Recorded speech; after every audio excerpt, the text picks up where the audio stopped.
Si elle y a un vrai entre un homme et son peuple.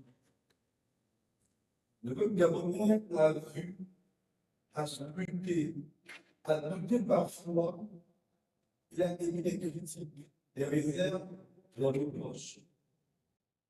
Et au bout du compte, aucun de ces doutes n'a vu une longue attache viscérale qui reflétait le peuple de l'Église.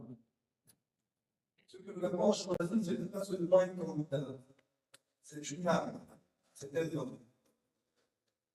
Un homme qui, sans le compte tonitruant, sans exaltation démagogique, a su inspirer la confiance, capter les cœurs, incarner son vision divine. Chaque journée qui soit, c'est reconnu pour lui.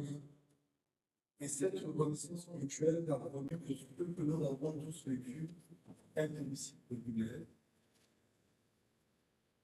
Cela dit, quand l'unité est fidélité à l'histoire, nous devons aussi saluer l'engagement de toutes celles et ceux qui, d'une manière ou d'une autre, ont cru, ont agi, ont mobilisé, ont porté ce mouvement. Le rassemblement des bâtisseurs que j'ai eu l'honneur de coordonner a été une structure communiste et une plateforme ouverte, inclusive, transversale, qui a réuni plus de 4200 associations engagées sur le terrain, de 80 partis politiques qui ont fait de derrière elles des syndicats, des personnalités, des citoyens engagés. Sur plus de 22 000 déjà publications sur le territoire, spontanées et sincères. Nous avions pris l'engagement fort de ne faire plier aucun parcours, aucune image, aucune effigie individuelle. Car nous savions que de leur chemin unitaire, c'était celui que nous étions tous candidats. Aujourd'hui, la première mission de cette plateforme échouale est achevée. La convention officielle d'aide provisoire de résultats a clos cette page.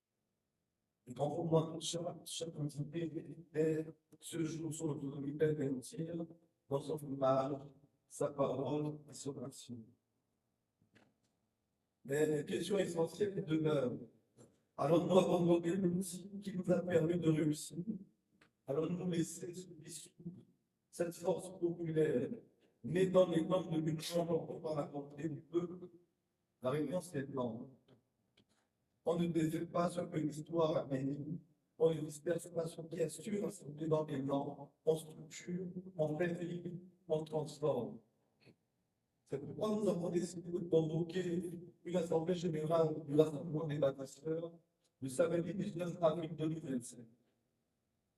L'Assemblée aura pour vocation de donner une nouvelle vie à cette plateforme, de faire du RDP non plus une simple plateforme de soutien, mais une véritable parti politique structurée, démocratique, fidèle à l'idéal de rassemblement et des organes prêts à devenir la partie politique avec une majorité du président élu.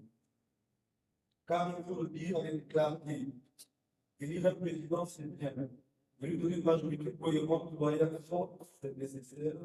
Pour cela, j'invite toutes les personnes physiquement à venir vers pour prendre part à cette grande assemblée. Un bureau des adhésions placé sur la supervision pour la date de préservation pour nous, et le 15 avril 2025. À l'hypothèse au siège central de l'Assemblée et dans les sièges désignés dans les provinces. L'inscription de la société de contribution symbolique des frais d'organisation. 1000 francs pour l'immobilier, 500 francs pour les provinces. Les inscriptions en ligne sont possibles jusqu'au budget 2025. Chers bâtisseurs, cette œuvre est la nôtre, mais les surtout celles d'un peuple uni autour des normes.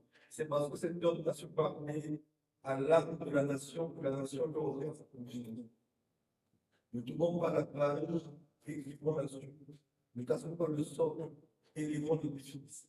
Ne dissocions pas des normes, organisons sa continuité. On est le 19 avril 2025 pour fonder ensemble, avec respect, avec fidélité, avec humilité, le premier grand parti, président, tu veux l'avoir des bâtiments dans la République de